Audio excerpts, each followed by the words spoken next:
Hello friend, स्वागत है आप सभी का हमारे इस यूट्यूब चैनल मेजर टारगेट पर। तो दोस्तों, आज के इस वीडियो में हम लोग क्लास 10th के हिंदी के कुछ ऐसे ऑब्जर्व क्वेश्चन को देखेंगे जो आपके 22 फरवरी के एग्जाम में देखने को मिलेगा, क्योंकि ये सभी प्रश्न आपका वायरल ऑब्जर्व क्वेश्चन है। ये सभी प्रश्न जो है ना स्पेशली 22 फरवरी के एग्जाम्स के लिए रामबाण साबित हो सकता है, क्योंकि इस वीडियो में हम लोग वैसे ऑब्जर्व टाइप क्वेश्चन को सिलेक्ट किए हैं जो आपके फाइनल मैट्रिक बोर्ड परीक्षा में 100% देखने को मिलेगा। तो दोस्तों, अगर आप भी इस बार मैट्रिक बोर्ड परीक्षा देने वाले हैं ना, तो इस वीडियो को संपूर्ण शुरू से लेकर आखिरी तक जरूर देखिएगा। तो फ्रेंड, फटाफट से वीडियो को लाइक कर दीजिएगा। अगर आप हमारे चैनल पर नए हैं ना, तो प्लीज चैनल को सब्सक्राइब करके बेल आइकन को प्रेस करके ऑल पर जरूर सिलेक्ट कर लीजिएगा, ताकि फ्यूचर में जब भी कोई लाइव क्लास हो तो आपको हमेशा नोटिफिकेशन मिलता रहे। और दोस्तों, इस वीडियो को संपूर्ण शुरू से लेकर आखिरी तक जरूर देखिएगा, क्योंकि सभी प्रश्न आपका एनसीईआरटी के न्यू पैटर्न पर आधारित है और सभी प्रश्न आपका स्पेशली बिहार बोर्ड के लिए है। इसलिए एक एक क्वेश्चन को कंसंट्रेट होके याद करते हुए जाना है। तो आइए शुरू करते हैं यहाँ पे आज के पहले नंबर प्रश्न से, जो कि मोस्ट इंपोर्टेंट है कि डॉक्टर भीमराव अंबेडकर का जन्म कब हुआ। ऑप्शन ए में आपका दिया हुआ 14 अप्रैल 1988 में, या फिर 14 अप्रैल 1989 में, या फिर 14 अप्रैल 1890 में, या फिर 14 अप्रैल 1891 में। तो दोस्तों, डॉक्टर भीमराव अंबेडकर जी का जन्म जो है ना 14 अप्रैल 1891 ईस्वी में हुआ था। यहाँ पे हमारा ऑप्शन नंबर डी जो है ना बिल्कुल सही उत्तर हो जाएगा। और दोस्तों, डॉक्टर भीमराव अंबेडकर जी का मृत्यु जो है ना 1956 ईस्वी में दिल्ली में हुआ था। इसे आप लोग को याद रखना है। अब आइए फ्रेंड, देखते हैं यहाँ पे 2 नंबर प्रश्न को देखिएगा, जो कि मोस्ट इंपोर्टेंट है कि डॉक्टर भीमराव अंबेडकर का जन्म कहाँ हुआ था। ऑप्शन ए में आपका दिया हुआ महू मध्य प्रदेश, या फिर गोरखपुर उत्तर प्रदेश, या फिर डुमराव बिहार, या फिर दानकुनी पश्चिम बंगाल। तो दोस्तों, डॉक्टर अंबेडकर जी का जन्म जो है ना महू नामक गांव में हुआ था, मध्य प्रदेश में हुआ था। यानी कि यहाँ पे मेरा ऑप्शन नंबर ए जो है ना बिल्कुल सही उत्तर हो जाएगा। और दोस्तों, एक प्रश्न ये पूछे जाते हैं कि श्रम विभाजन और जाति प्रथा पात के लेखक कौन है। तो दोस्तों, डॉक्टर भीमराव अंबेडकर जी है। इसे आप लोग को याद रखना है। अब आइए फ्रेंड, देखते हैं यहाँ पे 3 नंबर प्रश्न, जो कि मोस्ट इंपोर्टेंट है कि विश्व के दांत शीर्षक कहानी के कहानीकार कौन है। ऑप्शन ए में आपका दिया हुआ है मोहन राकेश, या फिर कमलेश्वर, या फिर प्रेमचंद, या फिर नलिन विलोचन शर्मा। तो दोस्तों, विश्व के दांत के कहानीकार जो है ना नलिन विलोचन शर्मा है। यहाँ पे मेरा ऑप्शन नंबर डी जो है ना बिल्कुल सही उत्तर हो जाएगा। और दोस्तों, इनका जन्म जो है ना 1961 ईस्वी में हुआ था। इसे आप लोग को याद रखना है। अब आइए फ्रेंड, देखते हैं यहाँ पे 4 नंबर प्रश्न को देखिएगा, जो कि काफी महत्वपूर्ण है कि विश्व के दांत पाठ की विधा है। ऑप्शन ए में आपका दिया हुआ है निबंध, या फिर व्यक्ति चित्र, या फिर कविता, और ऑप्शन डी में आपका दिया हुआ है कहानी। तो दोस्तों, विश्व के दांत जो पाठ है ना, यह एक प्रकार का कहानी है। यानी कि यहाँ पे हमारा ऑप्शन नंबर डी जो है ना बिल्कुल सही उत्तर हो जाएगा। अब आइए फ्रेंड, देखते हैं यहाँ पे 5 नंबर प्रश्न को देखिएगा, जो कि मोस्ट इंपोर्टेंट है कि सेन साहब की कार की कीमत है। यानी कि सेन साहब की कार की कीमत कितना है। ऑप्शन ए में आपका दिया हुआ है 7,500, या फिर 8,500, या फिर 9,500, या फिर 7.5 लाख। तो दोस्तों, सेन साहब की कार की कीमत जो है ना 7.5 लाख है। यानी कि यहाँ पे सेन साहब की कार की कीमत कितना है, 7,500 है। यानी कि यहाँ पे मेरा ऑप्शन नंबर ए जो है ना बिल्कुल सही उत्तर हो जाएगा। तो दोस्तों, आज के इस वीडियो में हम लोग काफी महत्वपूर्ण है ऑब्जर्व क्वेश्चंस को देख रहे हैं, जो आपके फाइनल मैट्रिक बोर्ड परीक्षा यानी कि 22 फरवरी के एग्जाम में हूबहू देखने को मिलेगा। और दोस्तों, यहाँ पे जो हम लोग 50 ऑब्जर्व क्वेश्चंस को सिलेक्ट किए हैं ना, सभी प्रश्न आपका एनसीईआरटी के न्यू पैटर्न पर आधारित है। और दोस्तों, अभी तक आप वीडियो को लाइक नहीं किए ना, तो प्लीज दोस्तों वीडियो को लाइक जरूर कर लीजिएगा। अब देखिए यहाँ पे 6 नंबर प्रश्न को देखिएगा, जो कि मोस्ट इंपोर्टेंट है कि दारिस नामक सोने के सिक्कों से भरा घड़ा किसे मिला था। ऑप्शन ए में आपका दिया हुआ हेकल को, या फिर हरकस को, या फिर वारेन हेस्टिंग्स को, या फिर विलियम जोन्स को। तो दोस्तों, दारिस नामक सोने के सिक्के से भरा घड़ा जो है ना वारेन हेस्टिंग्स को मिला था। ऑप्शन नंबर सी यहाँ पे हमारा बिल्कुल सही उत्तर हो जाएगा। अब देखिए यहाँ पे 7 नंबर प्रश्न, जो कि मोस्ट इंपोर्टेंट है। देखिएगा क्वेश्चन से एक रहा है कि बहादुर का पूरा नाम क्या था। ऑप्शन ए में आपका दिया खुश बहादुर, या फिर दिल बहादुर, या फिर कुल बहादुर, या फिर गुल बहादुर। तो दोस्तों, बहादुर का जो पूरा नाम था ना दिल बहादुर था। यहाँ पे हमारा ऑप्शन नंबर बी जो है ना बिल्कुल सही उत्तर हो जाएगा। अब चलिए फ्रेंड देखते हैं यहाँ पे अगला प्रश्न जो कि काफी महत्वपूर्ण है। बहादुर यानी कि इसका पूरा नाम दिल बहादुर कहाँ के रहने वाला था? ऑप्शन ए में आपका जो बिहार के, या फिर उत्तर प्रदेश के, या फिर नेपाल के, या फिर भूटान के। तो दोस्तों बहादुर जो है ना नेपाल के रहने वाले थे। ऑप्शन नंबर सी जो यहाँ पे हमारा बिल्कुल सही उत्तर हो जाएगा। अब आइए फ्रेंड देखते हैं यहाँ पे अगला प्रश्न जो कि काफी महत्वपूर्ण है। देखिएगा क्वेश्चन देख रहा है कि लेखक के रिश्तेदार ने बहादुर पर क्या आरोप लगाए? ऑप्शन ए में आपको तो पैसे चुराने का, या फिर गहने चुराने का, या फिर अंगूठी चुराने का, या फिर मोती चुराने का। तो दोस्तों लेखक के रिश्तेदार ने बहादुर पर जो है ना पैसे चुराने का आरोप लगाए थे, यानी कि यहाँ पे मेरा ऑप्शन नंबर ए जो है ना बिल्कुल सही उत्तर हो जाएगा। अब आइए फ्रेंड देखते हैं यहाँ पे 10 नंबर प्रश्न को देखिएगा जो कि अति महत्वपूर्ण है कि दही वाली मगम्मा कहानी का कहानीकार कौन है? ऑप्शन ए में आपका जो श्रीनिवास, या फिर सातकोड़ी होता, या फिर ईश्वर, या फिर सुजाता। तो दोस्तों दही वाली जो मगम्मा कहानी है ना इसके कहानीकार जो है ना श्रीनिवास जी है। यहाँ पे मेरा ऑप्शन नंबर ए जो है ना बिल्कुल सही उत्तर हो जाएगा। और दोस्तों श्रीनिवास जी का जन्म जो है ना 1891 ईस्वी में हुआ था। साथ में इसी भी आप लोग को याद रखना है। तो दोस्तों आज के इस वीडियो में हम लोग काफी महत्वपूर्ण, अति महत्वपूर्ण है, मोस्ट वीवीआई वस्तुनिष्ठ ऑब्जर्व क्वेश्चंस को देख रहे हैं। और दोस्तों ये सभी प्रश्न आपका स्पेशली 22 फरवरी के एग्जाम के लिए है। सभी प्रश्न आपका वायरल ऑब्जर्व क्वेश्चंस है। और दोस्तों इसमें जो हम लोग 50 वस्तुनिष्ठ ऑब्जर्व क्वेश्चंस को सिलेक्ट किए हैं ना, ये 50 प्रश्न में से बहुत सारे प्रश्न जो है ना आपके फाइनल मैट्रिक बोर्ड परीक्षा में पूछे जाएंगे। कहने का अर्थ है कि 100% आपके फाइनल मैट्रिक बोर्ड परीक्षा में पूछने की काफी संभावना है। तो दोस्तों अभी तक वीडियो को लाइक नहीं किया ना तो प्लीज दोस्तों वीडियो को लाइक जरूर कर लीजिएगा। अब देखिए यहाँ पे अगला प्रश्न क्या कर रहा है कि मगम्मा क्या बेचती थी? ऑप्शन ए में आपका जो दूध, या फिर घी, या फिर दही, और ऑप्शन डी में आपका जो माठा। तो दोस्तों मगम्मा जो है ना दही बेचती थी, यानी कि यहाँ पे हमारा ऑप्शन नंबर सी जो है ना बिल्कुल सही उत्तर हो जाएगा। और दोस्तों मगम्मा के गाँव का नाम क्या था? तो दोस्तों मगम्मा के गाँव का नाम जो है ना वेंकटपुर था। साथ में इसे भी आप लोग को याद रखना है। अब आइए फ्रेंड देखते हैं यहाँ पे अगला प्रश्न को देखिएगा क्या कराए कि अमराई का कुआं कहाँ है? ऑप्शन ए में आपका जो शहर में, या फिर बाजार में, या फिर रास्ते में, या फिर रगम्पा के खेत में। तो दोस्तों अमराई का कुआं जो है ना रास्ते में है। यहाँ पे मेरा ऑप्शन नंबर सी जो है ना बिल्कुल सही उत्तर हो जाएगा।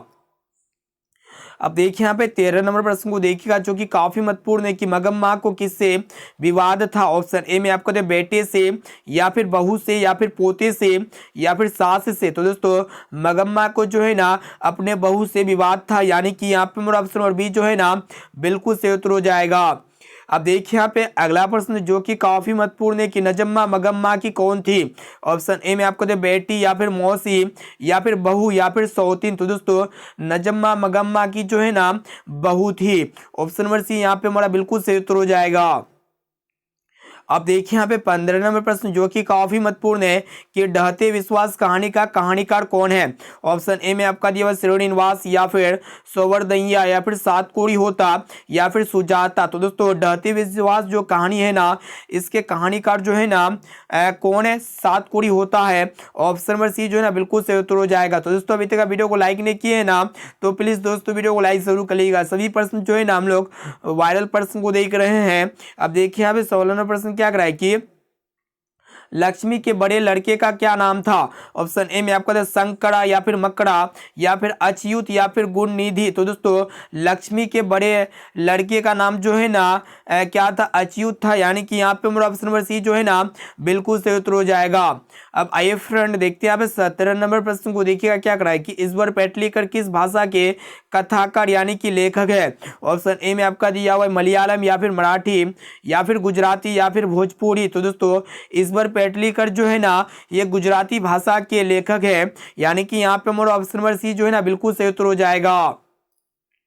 अब आइए फ्रेंड देखते हैं यहाँ पे 18 नंबर प्रश्न को देखिएगा जो कि काफी महत्वपूर्ण है कि बहादुर शीर्षक कहानी में किशोर कौन था? ऑप्शन ए में आपका दिया हुआ लेखक का पुत्र, या फिर लेखक के साले का पुत्र, या फिर लेखक के भाई का पुत्र, या फिर लेखक का चचेरा भाई। तो दोस्तों बहादुर जो कहानी है ना इसमें किशोर जो है ना लेखक का पुत्र था, इसे आप लोग को याद रखना है। ऑप्शन नंबर ए जो है ना यहाँ पे हमारा बिल्कुल सही उत्तर हो जाएगा। अब आइए फ्रेंड देखते हैं यहाँ पे 19 नंबर प्रश्न को देखिएगा जो कि काफी महत्वपूर्ण महत्वपूर्ण है कि जीत जीत मैं निरखत हूँ, यह एक प्रकार का क्या है, कहानी है या फिर निबंध है या फिर ललित रचना या फिर साक्षात्कार है। तो दोस्तों जीत जीत मैं निरखत हूँ यह एक प्रकार का साक्षात्कार है, यानी कि यहाँ पे मेरा ऑप्शन नंबर डी जो है ना बिल्कुल सही उत्तर हो जाएगा। अब आइए फ्रेंड देखते हैं यहाँ पे 20 नंबर प्रश्न जो कि काफी महत्वपूर्ण है। देखिएगा क्वेश्चन से एक रहा है कि जब पंडित बिरजू महाराज को संगीत नाटक अकादमी अवार्ड मिला तब उनकी उम्र जो है ना कितना था, वही आप लोग को बताना है। ऑप्शन ए में आपका दिया हुआ है 27 वर्ष या फिर 26 वर्ष या फिर 25 वर्ष या फिर 24 वर्ष। तो दोस्तों जब पंडित बिरजू महाराज को संगीत नाटक अकादमी अवार्ड मिला था ना तो इनकी उम्र 27 वर्ष की थी, यानी कि यहाँ पे हमारा ऑप्शन नंबर ए जो है ना बिल्कुल सही उत्तर हो जाएगा। अब आइए फ्रेंड देखते हैं यहाँ पे अगला प्रश्न जो कि काफी महत्वपूर्ण है कि बिरजू महाराज खुद को किसका शागिर्द मानते थे। ऑप्शन ए में आपका दिया हुआ पिता को या फिर माँ को या फिर मामा को या फिर भाई को। तो दोस्तों बिरजू महाराज खुद को जो है ना मतलब किसको शागिर्द मानते थे, तो दोस्तों पिता को शागिर्द मानते थे। ऑप्शन नंबर ए जो है ना यहाँ पे हमारा बिल्कुल सही उत्तर हो जाएगा। अब आइए फ्रेंड देखते हैं यहाँ पे 22 नंबर प्रश्न जो कि काफी महत्वपूर्ण है। देखिएगा क्वेश्चन से एक रहा है कि बहादुर अपने घर से क्यों भाग गया था। ऑप्शन ए में आपका दिया गरीबी के कारण या फिर माँ के मार के कारण या फिर शहर घूमने के लिए या फिर भ्रमवश। तो दोस्तों बहादुर अपने घर से जो है ना माँ की मार के कारण भाग गया था, यहाँ पे मेरा ऑप्शन नंबर बी जो है ना बिल्कुल सही उत्तर हो जाएगा। अब आइए फ्रेंड देखते हैं यहाँ पे 23 नंबर प्रश्न को देखिएगा जो कि काफी महत्वपूर्ण है कि बिरजू महाराज का संबंध है, यानी कि बिरजू महाराज का संबंध जो है ना किससे है। ऑप्शन ए में आपका दिया बांसुरी वादन से या फिर तबला वादन से या फिर कथक नृत्य से या फिर संतूर वादन से। तो दोस्तों बिरजू महाराज का जो संबंध है ना कथक नृत्य से है, यानी कि यहाँ पे ऑप्शन नंबर सी जो है ना बिल्कुल सही उत्तर हो जाएगा। अब देखिए यहाँ पे 24 नंबर प्रश्न जो कि काफी महत्वपूर्ण है कि इबादत का अर्थ है, यानी कि इबादत का क्या अर्थ होता है वही आप लोग को बताना है। ऑप्शन ए में आपका दिया हुआ है उपासना या फिर इठलाना या फिर ईट या फिर एक। तो दोस्तों इबादत का जो अर्थ होता है ना सही और सटीक अर्थ क्या होता है, उपासना होता है, यानी कि यहाँ पे हमारा ऑप्शन नंबर ए जो है ना बिल्कुल सही उत्तर हो जाएगा। अब आइए फ्रेंड देखते हैं यहाँ पे 25 नंबर प्रश्न जो कि काफी महत्वपूर्ण है कि प्रगतिशील साहित्य का संबंध है, यानी कि प्रगतिशील साहित्य का संबंध जो है ना किससे है वही आप लोग को बताना है। ऑप्शन ए में आपका दिया बौद्ध धर्म से या फिर वेदांत धर्म से या फिर मार्क्स के विचारों से या फिर इनमें से कोई नहीं। तो दोस्तों प्रगतिशील साहित्य का जो संबंध है ना वेदांत दर्शन से है, यानी कि यहाँ पे मेरा ऑप्शन नंबर बी जो है ना बिल्कुल सही उत्तर हो जाएगा। तो दोस्तों आज के इस वीडियो में हम लोग काफी महत्वपूर्ण हिंदी के वायरल ऑब्जर्व क्वेश्चंस को देख रहे हैं और इस वायरल ऑब्जर्व क्वेश्चंस पे हम लोग 50 top most important viral observe questions को देख रहे हैं और ये सभी प्रश्न आपका स्पेशली बिहार बोर्ड के लिए है और ये सभी प्रश्न आपका 22 फरवरी के एग्जाम में हूबहू देखने को मिलेगा। और दोस्तों ये 50 प्रश्न में से आप लोग को जो भी प्रश्न अगर याद नहीं होना तो प्लीज दोस्तों उस प्रश्न को अपने नोटबुक में नोट कर लीजिएगा और उसे आप लोग जरूर याद कर लीजिएगा। और दोस्तों अभी तक वीडियो को लाइक नहीं किए हैं ना तो प्लीज दोस्तों वीडियो को लाइक जरूर कर लीजिएगा। अब देखिए यहाँ पे 26 नंबर प्रश्न क्या कराए कि जारशाही में थी, यानी कि जारशाही में क्या थी वही आप सबको बतलाना है।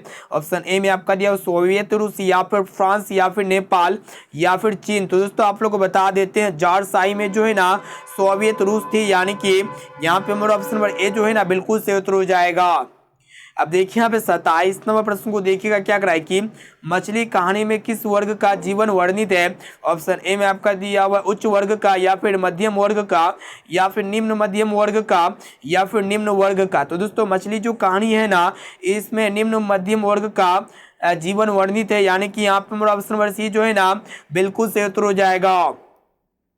अब आइए फ्रेंड देखते हैं यहाँ पे 28 नंबर प्रश्न को देखिएगा जो कि काफी महत्वपूर्ण है कि लेखक अपने पिता से क्या मांगना चाहता था। ऑप्शन ए में आपका दिया हुआ है खिलौने या फिर किताब या फिर पैसे या फिर मछली। तो दोस्तों लेखक अपने पिताजी से जो है ना मछली मांगना चाहता था, यानी कि यहाँ पे हमारा ऑप्शन नंबर डी जो है ना बिल्कुल सही उत्तर हो जाएगा। अब चलिए फ्रेंड देखते हैं यहाँ पे अगला प्रश्न को देखिएगा 29 नंबर प्रश्न क्या कराए कि लेखक को मछली खाने से किसने मना किया। ऑप्शन ए में आपका दिया पिता ने या फिर माँ ने या फिर भाई ने या फिर बहन ने। तो दोस्तों लेखक को मछली खाने से जो है ना माँ ने मना किया। यहाँ पे हमारा ऑप्शन नंबर बी जो है ना बिल्कुल सही उत्तर हो जाएगा। अब आइए फ्रेंड देखते हैं यहाँ पे 30 नंबर प्रश्न को देखिएगा जो कि काफी महत्वपूर्ण है कि मछली लेकर कौन भाग गया था। ऑप्शन ए में आपका था संतू ने, या फिर बंतू ने, या फिर भग्गू ने, या फिर जागू ने। तो दोस्तों मछली लेकर जो है ना संतू भाग गया था। यहाँ पे हमारा ऑप्शन नंबर ए जो है ना बिल्कुल सही उत्तर हो जाएगा। तो दोस्तों अभी तक वीडियो को लाइक नहीं किया ना तो प्लीज दोस्तों वीडियो को लाइक जरूर कर लीजिएगा, और इससे पहले हमारे चैनल पर नए हैं ना तो प्लीज चैनल को सब्सक्राइब करके बेल आइकन को प्रेस करके ऑल पर जरूर सिलेक्ट कर लीजिएगा, ताकि फ्यूचर में जब भी कोई लाइव क्लास हो तो आपको हमेशा नोटिफिकेशन मिलता रहे। अब देखिए यहाँ पे आज का 31 नंबर प्रश्न क्या कराए कि मछली कहानी के कहानीकार यानी कि मछली जो कहानी है ना इनके लेखक कौन है। ऑप्शन ए में आपका दिया विजय कुमार शुक्ल, या फिर विनोद कुमार शुक्ल, या फिर विनोद कुमार शुक्ल, और ऑप्शन सी में आपका दिया विकास कुमार शुक्ल। तो दोस्तों मछली कहानी के जो कहानीकार है ना विनोद कुमार शुक्ल है, यानी कि यहाँ पे ऑप्शन नंबर सी जो है ना बिल्कुल सही उत्तर हो जाएगा। अब चलिए फ्रेंड देखते हैं यहाँ पे अगला प्रश्न को देखिएगा क्या कराए कि बिस्मिल्लाह खां के शहनाई के साथ किस मुस्लिम पर्व का नाम जुड़ा हुआ है। ऑप्शन ए में आपका दिया हुआ ईद, या फिर बकर ईद, या फिर शबे बारात, या फिर मुहर्रम। तो दोस्तों बिस्मिल्लाह खां के शहनाई के साथ जो है ना मुहर्रम पर्व का नाम जुड़ा हुआ है। यहाँ पे हमारा ऑप्शन नंबर डी जो है ना बिल्कुल सही उत्तर हो जाएगा। अब आइए फ्रेंड देखते हैं यहाँ पे 33 नंबर प्रश्न को देखिएगा क्या कराए कि आध्यात्मिक शिक्षा से गांधी जी का क्या अभिप्राय है। ऑप्शन ए में आपका दिया पुस्तक की शिक्षा, या फिर यंत्रों की शिक्षा, या फिर बुद्धि की शिक्षा, या फिर हृदय की शिक्षा। तो दोस्तों आध्यात्मिक शिक्षा से गांधी जी का जो है ना किसकी शिक्षा है। तो दोस्तों पुस्तक की यानी कि हृदय की शिक्षा है। यहाँ पे हमारा ऑप्शन नंबर डी जो है ना बिल्कुल सही उत्तर हो जाएगा। अब आइए फ्रेंड देखते हैं यहाँ पे 34वां प्रश्न को देखिएगा क्या कराए कि महात्मा गांधी के पिता का नाम क्या था। ऑप्शन ए में आपका दिया हुआ है धर्मचंद गांधी, या फिर मीरचंद गांधी, या फिर हरचंद गांधी, या फिर करमचंद गांधी। तो दोस्तों महात्मा गांधी जी के पिताजी का नाम जो है ना करमचंद गांधी था। इसे आप लोग को याद रखना है, और ये प्रश्न जो है ना बहुत ही सरल था। अब चलिए फ्रेंड देखते हैं यहाँ पे अगला प्रश्न को देखिएगा जो कि मोस्ट इंपोर्टेंट है। देखिए क्वेश्चन से कराए कि कौन चाहते थे कि सभी देशों की संस्कृति की हवा उनके घर के पास बहती रहे।